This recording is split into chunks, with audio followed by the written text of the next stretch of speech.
Okay, as we go to the chitas of the day, good to the Chodesh, everybody.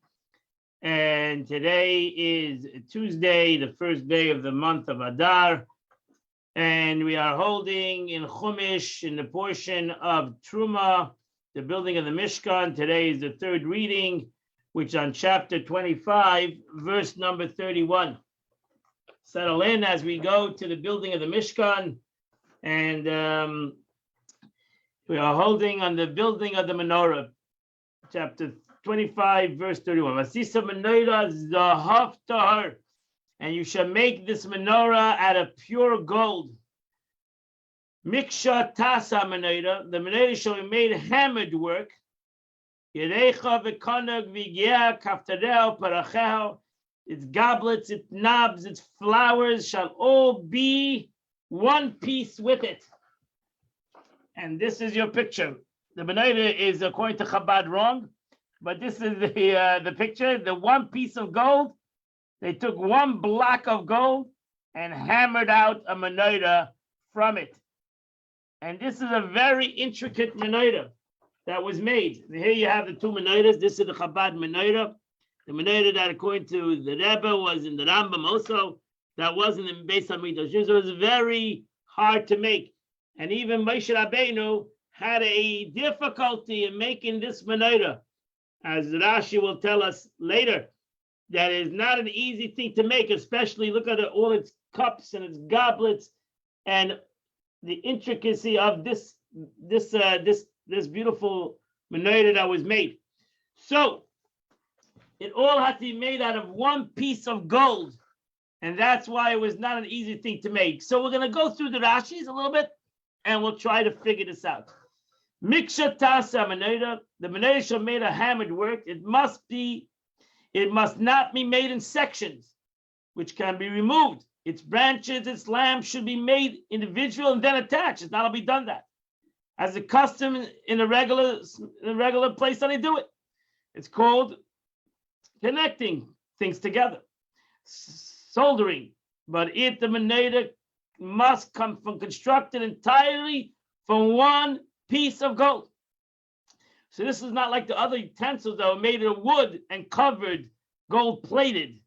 This was pure gold. And so you have to take one piece of gold and you beat out the gold. I don't know how they did this. So it was not even like you took a form and you poured the gold into the form and it came like that. They took a block of gold and they hammered out this block of gold into this menorah. The hammered work, the American term is nugget, the expression of drawing out, means he draws out the part out of the block of gold. He took a block of gold, slowly he brought out this menorah. Tasa oisai, look at the Rashi explains the word tasa oisai, shall be made. It doesn't say you shall make it. It says tasa oisai shall be made. So Rashi says a medish. Since Moshe Rabbeinu found difficulty with it, figuring how can you form such a menorah? The Holy One, blessed to be, told him, cast the talent, 64 pounds of gold. Whoever has 64 pounds of gold, start figuring out how much value this menorah had in today's market. 64 pounds of gold. This was an expensive piece of work. Into the fire. Throw the 64 pounds of gold into the fire, and it'll be made by itself. Therefore, it's written ta'aseh. I mean, it's not written ta'aseh, you shall make it, but te'aseh, it'll be made by itself. So in essence, this menorah could not have been made by a human. It's impossible to do this. And therefore, the Eibusha said the menorah will come out. There we know, ultimately, why the golden calf also just came out as the different portion. Yerecha, its base refers to the foot of the bottom menorah, which was made like a box. And this is the Yerecha, the box. Yerecha, the box. The bottom of the menorah was a box. Yerecha, its box was made like a box with 3 legs coming out from it. You see the 3 legs. You'll see how usually a box has 4 legs, but this had 3 legs, 2 in the front and 1 in the back. 3 legs. Interesting kind of a box. The kana, its stem refers to the central stem rising in the middle of the base, erected upwards. At the top, it was the middle lamp. So the stem, the middle stem was also the lamp of the menorah. So that's why it only had it had 7 candles, 3 branches, and the middle branch that everything came out of, the other 3 branches came out from, was also a lamp. And it was called Ner Hamaravi, the middle lamp. It's also what's called, we know as the eternal lamp. It says that candle burned 24/7, 365 days a year. Givieha, they were sort of cups made of glass, long and narrow, which are called mandarins, long, slender glass goblets. These, however, were made of gold, and they protruded from every branch according to the number described in the text. They were placed on the menorah only for beauty. So we're going to show you these are the different things. The givieha, the goblets, the kaftorim, the knobs, and then the prachim, the flowers. These are the 3 things that were all over the menorah. These 3 things, and you see it over here in the picture. You'll see these things. You see the middle thing, the pracheha, the flowers, that all the thing. So there were, and you see in the bottom over here, a cup. And there were many of them throughout the menorah. Here you have a different picture.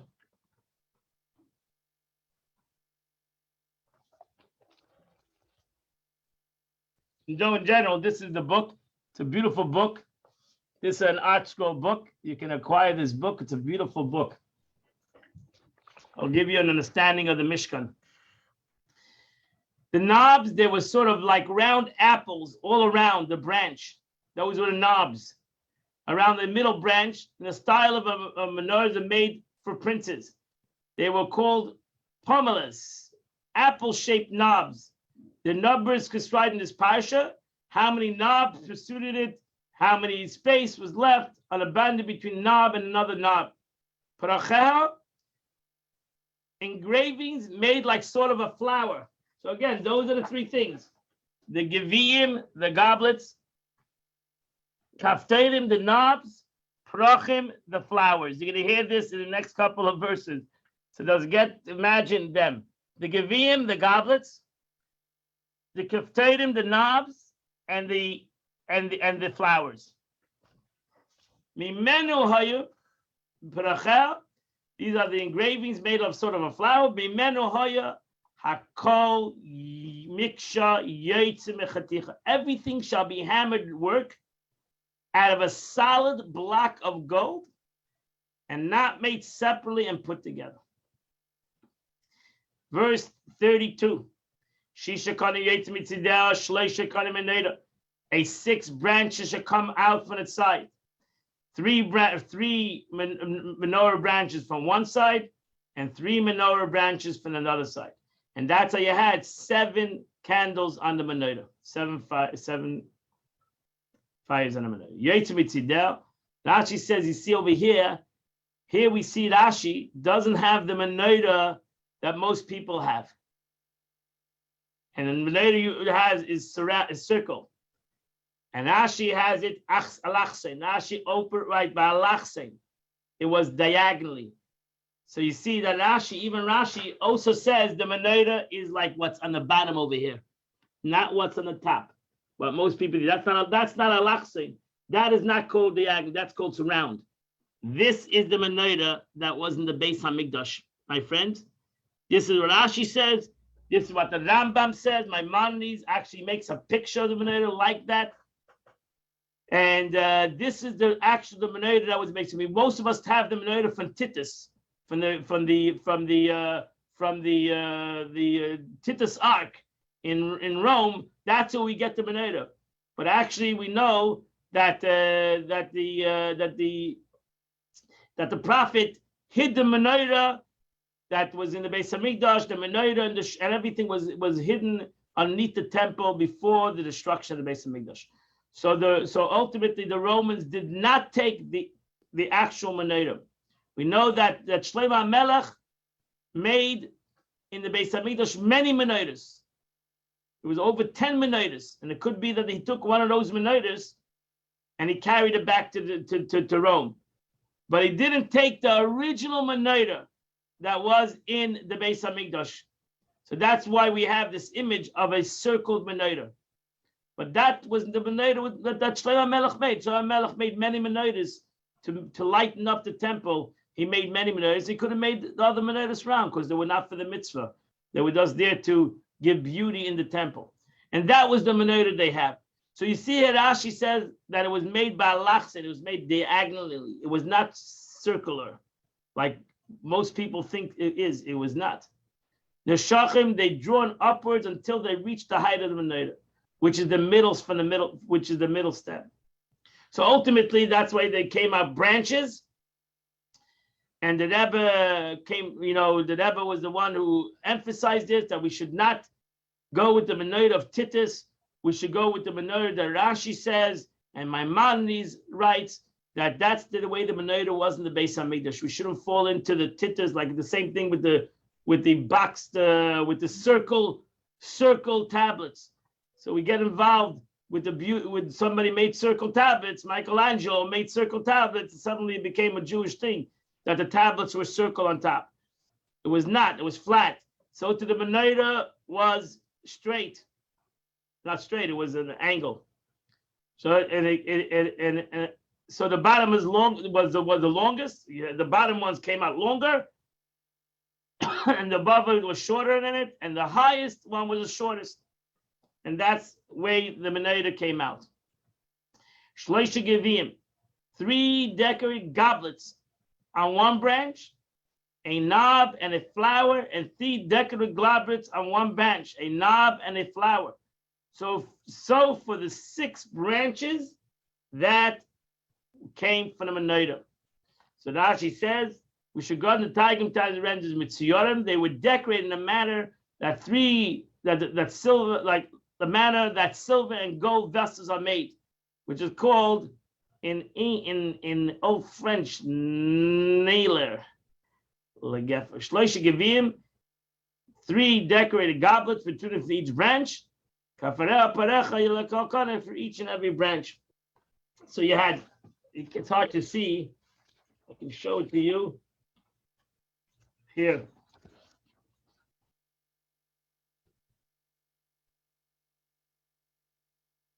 So this is 3 goblets. One. Here's a better picture. 3 goblets. One kafter. So 3 goblets and a knob and a flower. 3 goblets, knob, and a flower. So there you got it. That's the verse. And the stem menorah has 4 decorated goblets, its knob, and a flower. So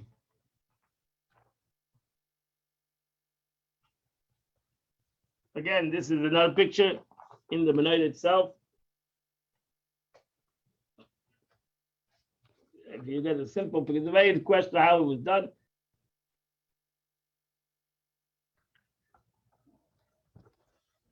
So Gufa Shoner, the main kaftera parachet, its knobs and its flowers. So then on the main stem of the menorah were 4 goblets, one protruding on it below the branches, and 3 above the exit of the 3 branches that extended outwards from the side. So each and every, right? So everything came out of each branch came out of a goblet. So this is the 5 verses that meaning cannot be determined. These are very difficult verses. Rashi says exactly how it's made, and that's why in one of these pictures we have 3 different ways of doing it. How was the goblets, and how was the kaftorim? I show you the simple way, and here you have a more difficult way, and here is even more difficult way. So there's 3 ways of doing it in the Gemara. So Rashi said these are one of the 5 verses whose meaning cannot be determined. It's unknown whether to read decorated goblets or decorated knobs or flowers. It's very hard to read these psukim and to know exactly what it was. And therefore we hope for Mashiach to come and we'll be able to see what the Menorah looked like exactly, because the Menorah is hidden at this present time. So here's another picture. You can see the difference of opinions. Exactly how was it?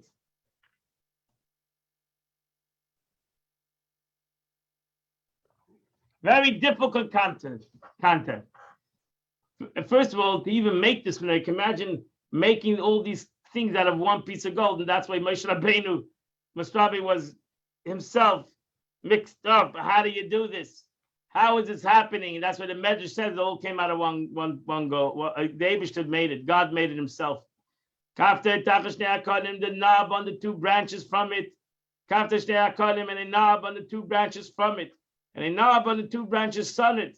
So for the 6 branches that come out for the Neder. So Rashi says the long Rashi over here, from the knob, the branches extended from the side to the direction. From here we learn in the Gemara, the height of the Neder was 18 handbreadths. 18 handbreadths.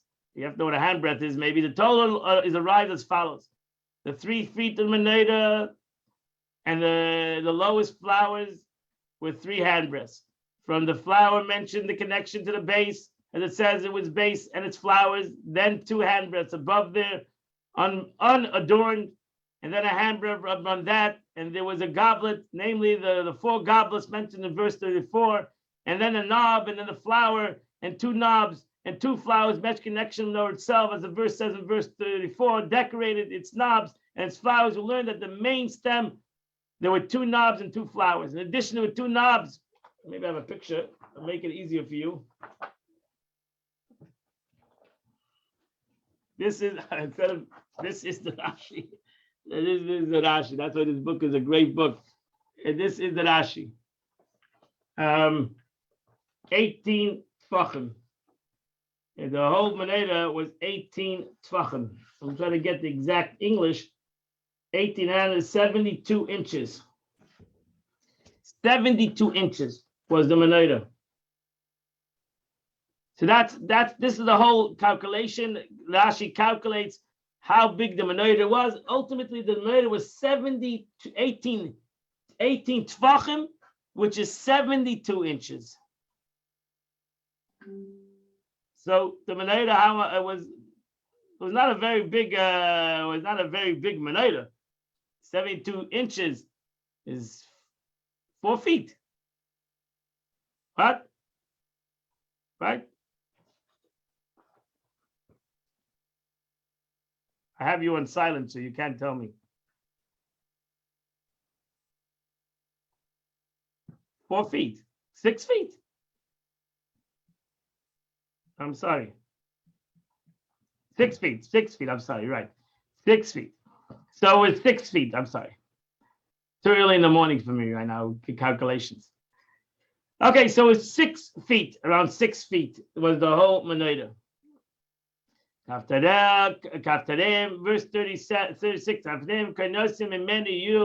The knobs and the branches shall all be one piece. The Torah keeps on telling us that. Miksha achas made out of 1 piece of gold. Zav tur was pure gold.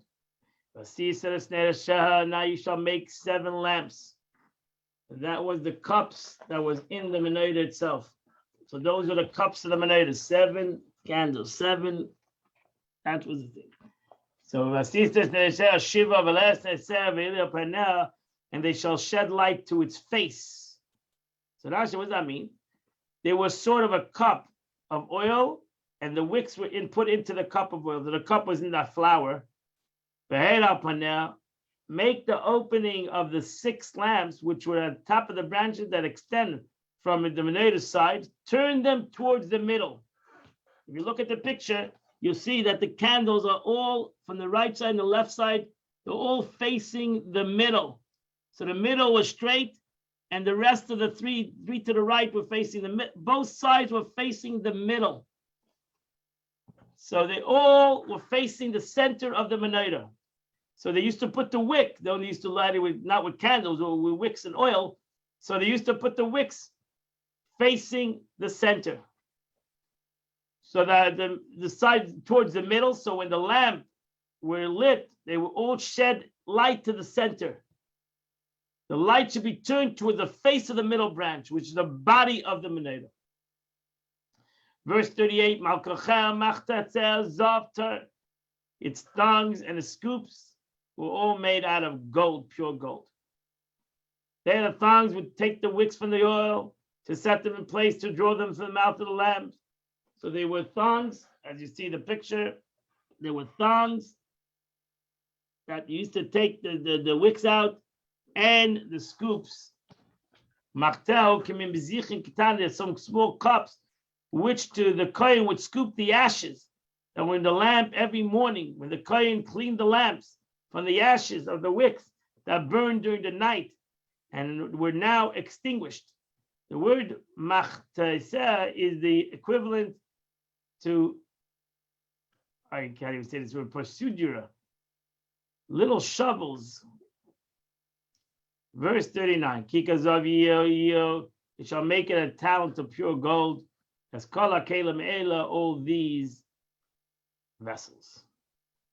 So Rashi says that it means that the weight along with its implement shall be nothing but a talent, no less or no more. The talent used in mundane matters it was 60 manna, and we use only the holy matters was doubled, thus 120 manna.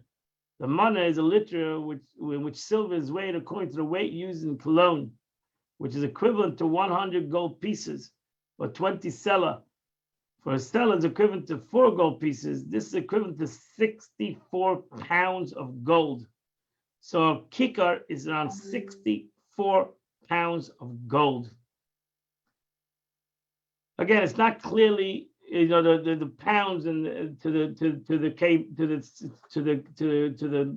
weight of the Torah. But the Ayah says that now you see and make according to the pattern which is shown on the mountain. Now just see here on the mountain the pattern that I'm showing you. This informs that Moshe had a difficulty with construction in Menorah until the Holy One, blessed be, showed him the model Menorah in fire, which I've shown you. It says, which you are shown. So this was a difficult thing to make. Okay, this finishes most of the vessels in the Beis Hamikdash. We now go to the Yeriyos. Now, I'm going to show you a picture. This was the general Yeriyos. We're going to first to the coverings of the Beis Hamikdash, Mishkan. The Mishkan had 3 coverings: a inside cover, a middle cover, and an outside cover. 3 coverings on this Beis Hamikdash. Okay, 3 coverings. And we're going to go very step by step in the Parsha. We're going to start with the inside covering. It covered the whole sides of the walls. Okay, it covered the whole sides of the walls, left a little bit seeing from the outside. But ultimately, the second cover covered even that. So there was a first covering for beauty in the inside.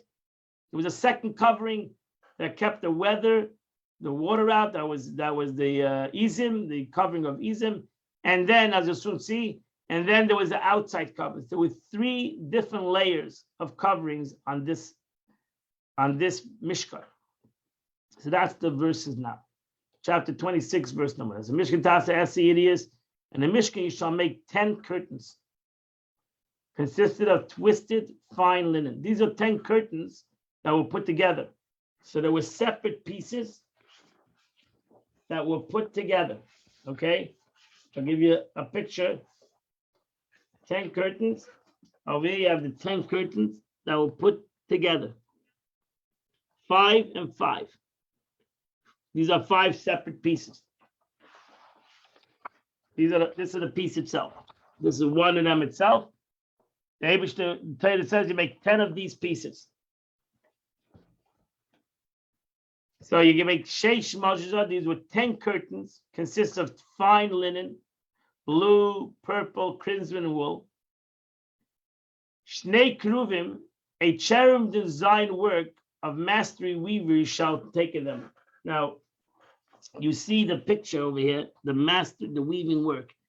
Actually, on one side it was one on one side it was one animal, on the other side it was another animal. In this picture, a lion on the inside, a nesher, a eagle on the outside. So this was a beautiful, beautiful thing that they embroidered this thing, that they had 2 images on 2 different sides. So look at Rashi. The Mishkan shall make 10 cubits to be a roof over it. This hung over the roof and flipped over on the sides. Sheish mazza, there are 4 kinds of materials together in each thread. 1 of linen, 3 of wool, and each thread was doubled 6 times. Thus, 4 kinds of materials, when they were twisted together, yields 24 strands of thread. This was extremely, extremely. Here you have a picture. 4.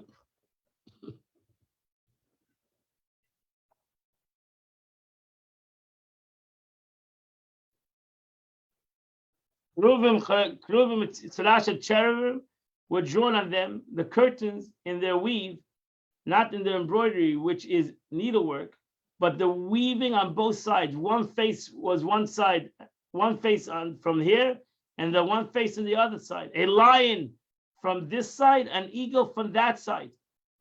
As silk griddles called fesses in Old French are woven. They wove this thing, so it was not a separate picture. It was woven as they wove these different things together. They created the images of these things, one on one side and one on the other side.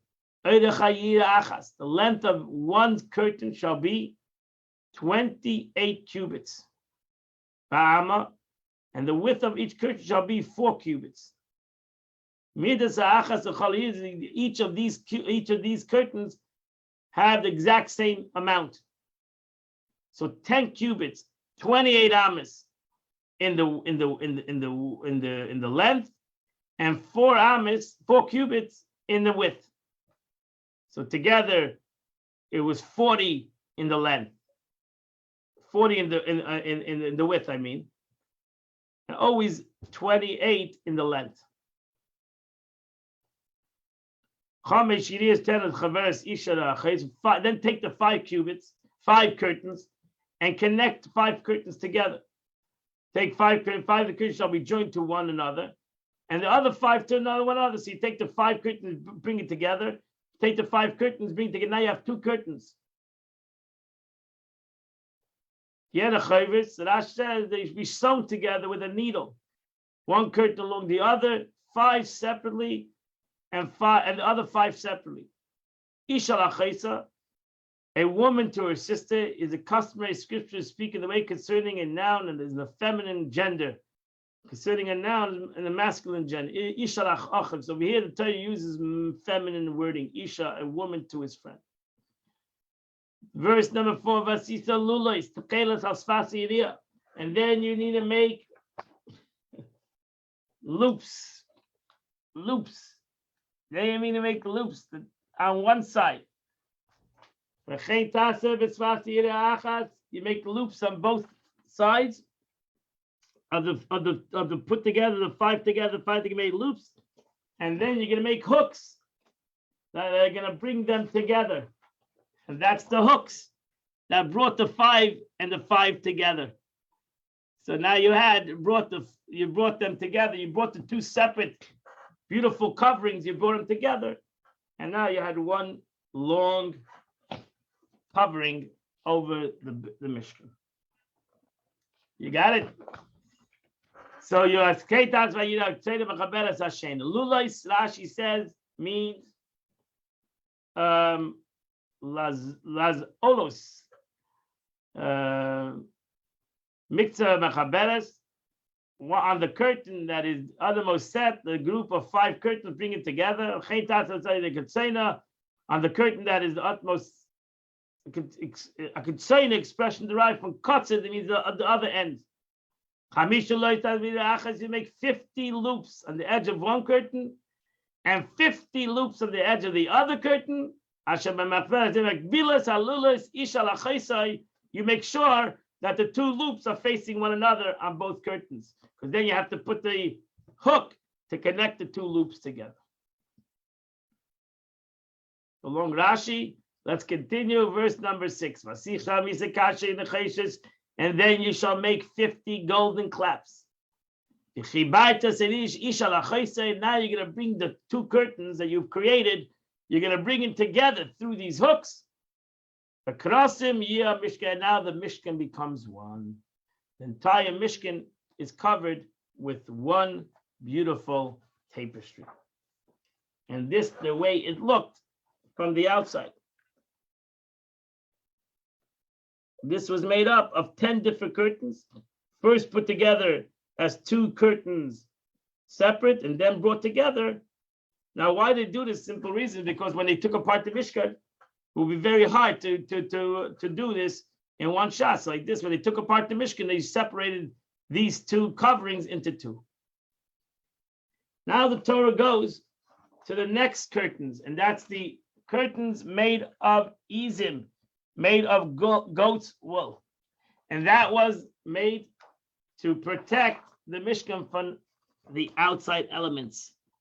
So ultimately, that was the black covering of the Mishkan. That's verse number 7. Now you shall make curtains of goat hair for the tent over the Mishkan. Ashte Asi it is, you shall make 11 curtains, because we want these curtains to go further on both sides. It should cover the Mishkan. You see in this picture, it covered the Mishkan on the front, and it covered the Mishkan on the back. It went all the way down on the back and the back side. So now you see, actually, it covered the other curtains totally. You see, it came down all the way to the Adanim. That's all you saw was the Adanim. So this black curtain covered the entire Mishkan, and that's why you'll see that the length is longer and the width is longer, right? So over here, the Torah says make 11 curtains. That's 4 more amas of curtain. And the number 8, in the verse number 8, it says you should make it length 30. The other one was 28. This was 30. So you had an extra 2 amas, 1 amma on each side, an extra four an extra foot on each side. Extra amma, how long an amma is, an extra 18 or 20 inches on each side. So that's the verse. If you see, said he is, Mishkan, you'll make curtains of goat hair for the tent over the Mishkan. Ashte Eshi shall be 11 curtains. So Rashi says this was made out of goat's hair. So Rashi says to spread over the lower curtains. The length of one curtain should be 30 cubits. The other curtain was 28. So this is 2 more cubits. The width was the same, but it was an extra curtain. It is the same measurement, 30 in the length, 4 cubits in the middle. Now you have 11 cubits. You have 11, but you have 11 curtains instead of 10. So now she says, why was it 30 cubits? When Moshe placed the curtain's length across the width of the Mishkan, he did with the first set of curtains that they were found to exceed overhanging by the cubits from here on the other side and a cubit from here from this side. So it covered totally the inner curtains. To cover over 2 cubits of the planks remaining exposed. The bottom cubit of the plank, which the curtain did not cover, was the cubit that was the sockets. As you saw the picture, the sockets. This was the sockets, the adonim, which was the with the crushim. This was like the what the beams went into, and that's what all you saw. So ultimately, what you saw from the Mishkan was those adonim.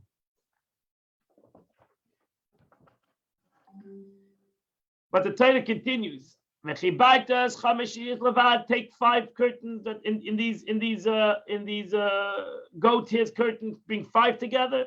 And connect the 6 ones together. So now you have 2 different curtains, one made out of 5, one made out of 6. And you'll fold the 6th curtain before the 10th of meeting. So that's why you saw the picture. The curtain went over the Beis Hamikdash on this side, and it went to the bottom, covered the back. So it totally covered the Beis Hamikdash, protected from rain. This was mainly for rain. Protect the Beis Hamikdash from rain, that if it rained, it would just slide totally off the Mishkan. So now she says that the 6-fold curtain, so upper curtain, which exceeds the lower ones, half of the width of the 6th curtain was hanging and folding over the screen on the east side of the Mishkan, before the entrance, resembling a modest bride whose face is covered with a veil. So really the beauty of the Beis Hamikdash, actually, if you looked at the Mishkan from the outside, you couldn't see all the gold because it was totally covered. So all these things were gold. And that's why you see that the gold was not for the sake of glory, because you could not see the gold. You couldn't see the gold, you couldn't see the gold walls. This was gold walls, and all the utensils were gold, but it was totally covered. Could not see the gold. So that's the beauty of a beauty. The Shechina is feminine. So that's why Rashi says the covered beauty is an inner beauty. It's not the outer beauty. It's the inner beauty. The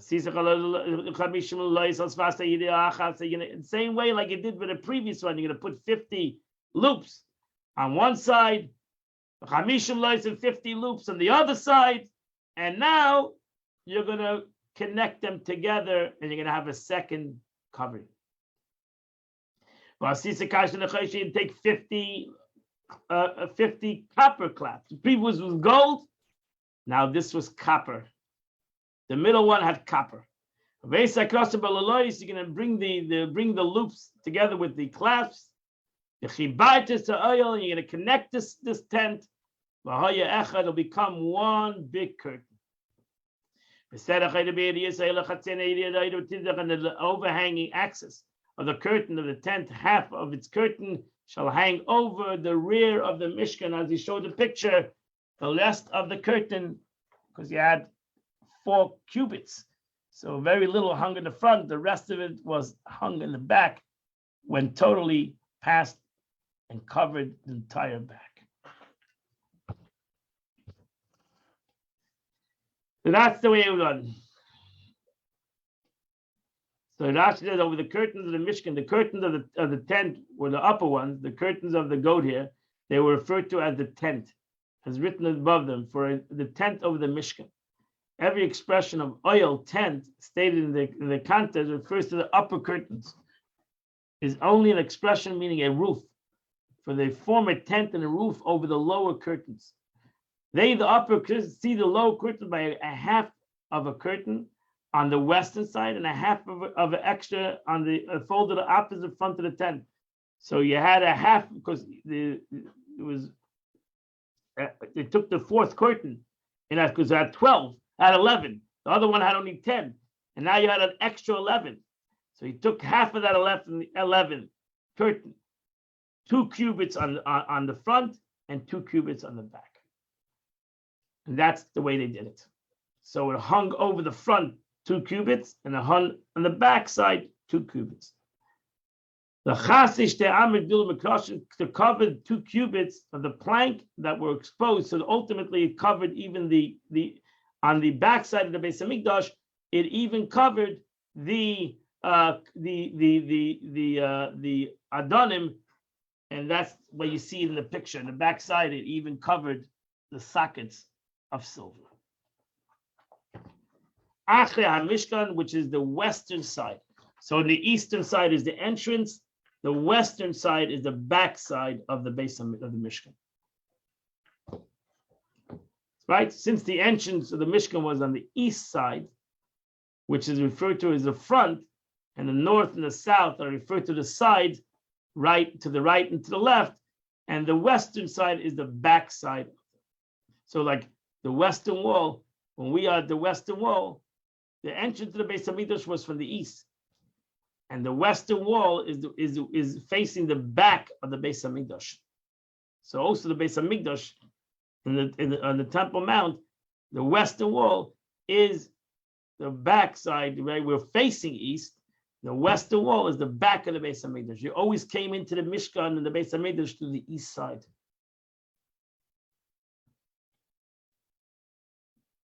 So actually, you came up, the main entrance was the south side in the Temple Mount. The main entrance was the south side. You came up, you saw the walls of it, and you went to the east to go. So that's why the Aron was on the western side. The entrance was on the eastern side. The Aron was on the western side. That's why they're called the west wall, the western wall. But we pray east. Amma mizeh, amma mizeh. A cubit from here and a cubit from there on the excess length of the curtains of the tent shall hang over the sides of the Mishkan from here and from there to cover it. So that's to the north and to the south. Which exceeds the length of the lower curtains by 2 cubits, because that had 28 and this had 30. So he took a cubit on this side and a cubit on that side. So it covered each side of the upper curtain by a cubit, by an amma. So again, a cubit, an amma, is a question how much an amma is, between 12 inches to 18 inches to 22 inches. It's an argument, the whole argument on itself. So usually you take the middle one. That's why you saw it is 18 inches. That's the middle ground. On the north and the southern side, as explained above in verse 12, the Torah taught us manners. One should spare the beautiful. Right? You should hide it. Right? We're hiding. We're hiding the beauty of we're hiding the beauty. The beauty is inner. Don't express the outer beauty, express the inner beauty. And now we go. I mean, this is not a picture, not a beautiful picture. You can see what it means.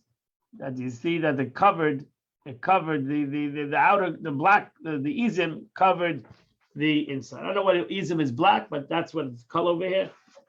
And now this is another whole argument how the next one looked like. That was the ultimate cover on the Mishkan. It's not exactly clear if it was only on top or if it covers its sides. This picture shows it only on top, and that's the way this picture shows it, only on top. But there's an argument in the Talmud exactly how it was. Let's look at the pasuk. Pasuk is really not clear. Let's look at the pasuk. Vasisa machsei oloel eres elam adamim. You shall make a covering. This is the ultimate, the third covering for the tent of ram skins dyed red, and a covering of tachash skins above it. So that says, for the roof of the goat hair curtains, make an additional covering of ram skins dyed red. Additional above it, place a covering of tachash skin. These two coverings covered only the roof. See, this is one. You see that this is one interpretation, and their length was 30 cubits, and the width was 10. So it only covered. So the roof was 30 by 10. That was the way the roof was, 30 by 10. These are Nehemiah's words. But according to Rabbi Yehuda, they were only covered, there was only one cover. Half of it was made from ram skin, dyed red, and half was made from chashim skin. So it's not exactly clear. That's the two pictures, the two arguments in this Gemara. There were two covers, or was it one cover? One made out of one out of ram skin, and one out of chashim skin. So we mentioned before Rashi, chashim was an animal that was only there for a time, and it had many colors. I know you can't see the picture here. The many colors. This is the chashim. The second one. So this is the chashim. So this is the ram skin, and this is the chashim. So one Rabbi Nehemiah holds it was two different pieces that were put one on top of the other. Rabbi Yehuda says it was one piece that was put together, but it only covered the top. So we're taking Rashi that it only covered the top of the Mishkan. So it was only 10 tefachim in the width. 10 amas in the width and 30 amas in the length. So now we know the Mishkan was from side to side. Inside was 10 amas. So it was like 15 or 18 feet. And 30 amas in the length. So figure that out in foot. If it's 12 36, 66 feet. Okay, that completes the Chumash of the day, long Chumash. And now let's go to the Tanya of the day. We are holding the last ending of the Tanya of chapter 25 of Tanya. And the Alter Rebbe comes to a conclusion. This is actually a conclusion of a couple of chapters from chapter 18 to chapter 25. Was there Yuvan? So the Alter Rebbe says it was there Yuvan. In the light of the above, we'll understand Lama Tziva Moshe Rabbeinu Olav Shalom. Why did Moshe Rabbeinu, a blessed memory, peace be unto him, command the Mishnah Torah in the Deuteronomy, L'der shenichnas la'aretz, to generation that's coming into the land of Israel? He commanded them likres kishma pamayim b'chol yom, that we should say the Shema every day, twice a day. We should say every day. We're supposed to say the minimum amount of times the Shema is twice a day. Once in the morning, once in the evening. Lekabel olav malchus shamayim. Why? Because Moshe Rabbeinu wanted to impress upon the Jews that they're ready to give up their lives. The Shema is a prayer that we say. We love God with all our heart, with all our mind, with all our being. We're ready to give up everything for God. So if you say that every day, once in the morning, once at night, you're going to say that every single day, it will impress upon you to be Moshe Nefesh. It will impress upon you to overcome your obstacles.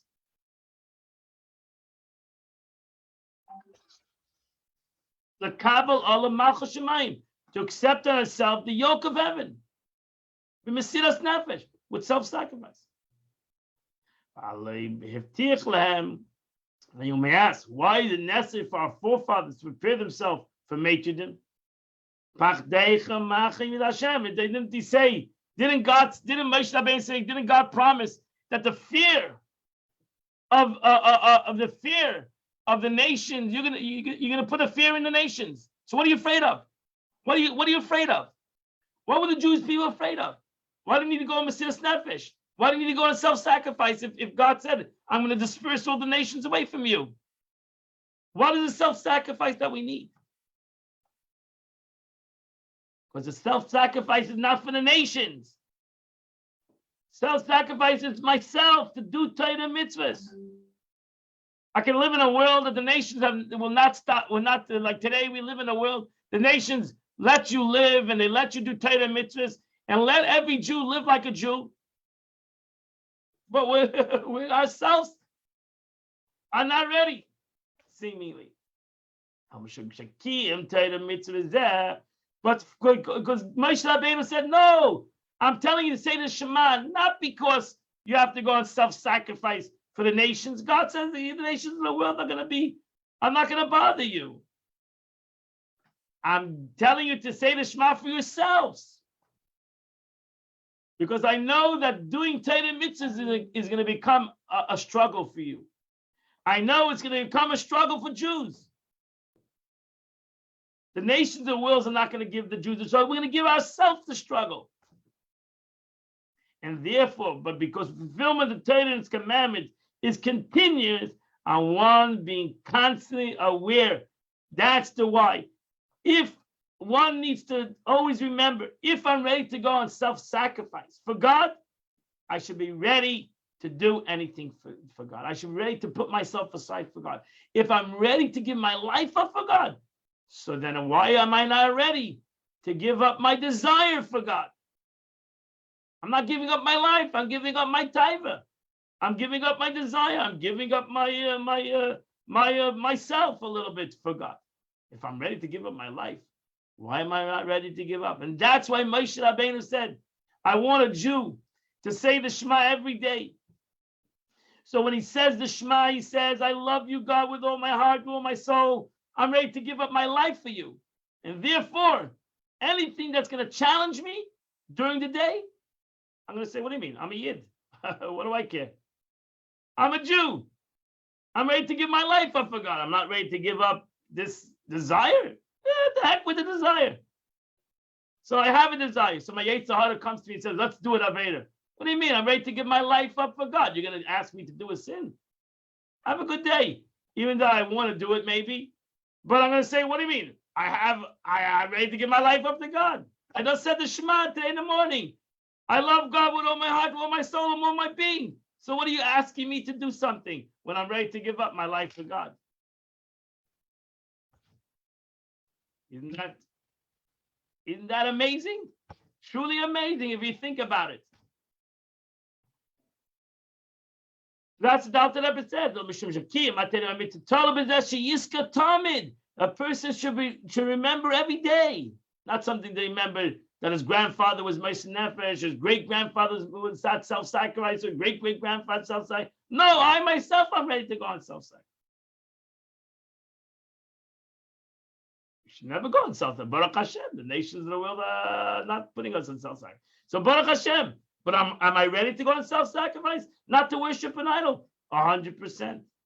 Am I ready to go on self-sacrifice? Not to give up my soul to anything else? I'm 100% ready. It should be implanted in his heart continuously.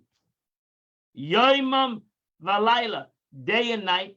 It should never depart from his memory. And that's why we say it every morning, the Shema, and we say every night, the Shema. We say to God, "Hero is your Lord, Lord God, and I love God with all my heart, with all my soul, with everything I own. I'm ready to go on Mesiras Nefesh. I'm ready to go on Salsa." Because if you say that, and you understand what you're saying, and self-observe, you mean it. Because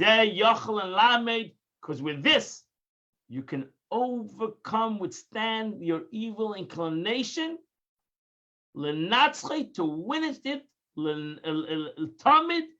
to vanquish it at every time and every moment. So that's the power. The Shema, the saying of the Shema every day, especially if you say the 3 chapters of Shema. The saying of the Shema every day will give you that power. Because in Yetzer Hara, my evil inclination can never overcome that statement. What do you mean? I'm ready to go and sin. What do you mean? What are you telling me to do a sin when I'm ready to go and self-sacrifice? So what are you talking about? Kiniskalel, as I mentioned above. So here the Alter Rebbe completes a subject. Chapter 25 completes our entire subject, explaining the unity that we have with God, this relationship that we have with God. this relationship that God created, a bond between him and us that is unbreakable, unbreakable. Nevertheless, we have the capability, chas v'shalom, to make a moment of insanity, to do something that is the opposite of what the truth is. And how do we overcome that moment of insanity? Is by saying the Shema, by realizing the truth. The truth is that I have the capability to give my life up to the Eibishter. I should never come to it, but I have that capability, and every Jew had that capability throughout history to give up their life for God. So surely I have the capability to give up a desire, a challenge, a thought of evil, a thought of the opposite of going in today in the month of Adar, a thought of depression, a thought of selfishness. I should be able to, that's easy for me to do. Because I just said the Shema, where I said, I'm ready to give my life away to God. I'm not giving my life away, I'm going to live, Baruch Hashem. But I'm going to give my desire up. I'm going to give my selfishness up. I'm going to give my depression up. I'm going to give my sadness. I'm going to be happy. So today is Rosh Chodesh, the first day of the month of Adar. You have to be happy. And the Tillim of the day, my friends, is the last 5 chapters in the Tillim. And we finished the Tillim from chapter 145 to chapter 150. And you would have finished, you've done the Tillim of the day, and you also would have finished the entire Tillim, which we finished in the past month. And I wish you all a Chodesh Tov, a beautiful Chodesh, a beautiful Mishnichnas Adar Mar Simcha. We should all have simcha and happiness and joy and celebration. And this year is a special year because now you don't only have one Adar, you have 2 Adars. So you have 60 days of celebration, 60 days of joy and happiness in our lives. And this happiness and joy that we bring to our lives should change our lives, and give us all happiness and joy in everything that we do. And let us hope, as we say every Saturday night, that God should give us light and joy and happiness and gladness to each and every one of us, and to Klal Yisrael, and to the whole world. And let us hope we'll dance together this month, L'Atzeinu Akdoshim, to the Holy Land with the coming of Mashiach, and we'll see again the Beis HaMikdash. All that we're learning every day, we'll see the Menorah again, the Shulchan again, and the Aron again, all these wonderful things. And the ultimate Gila Lakus, the revelation of God in the world again. I wish you all a beautiful, happy, and healthy day. See you tomorrow, 8 a.m. We're going to go again to the Chitas of the day.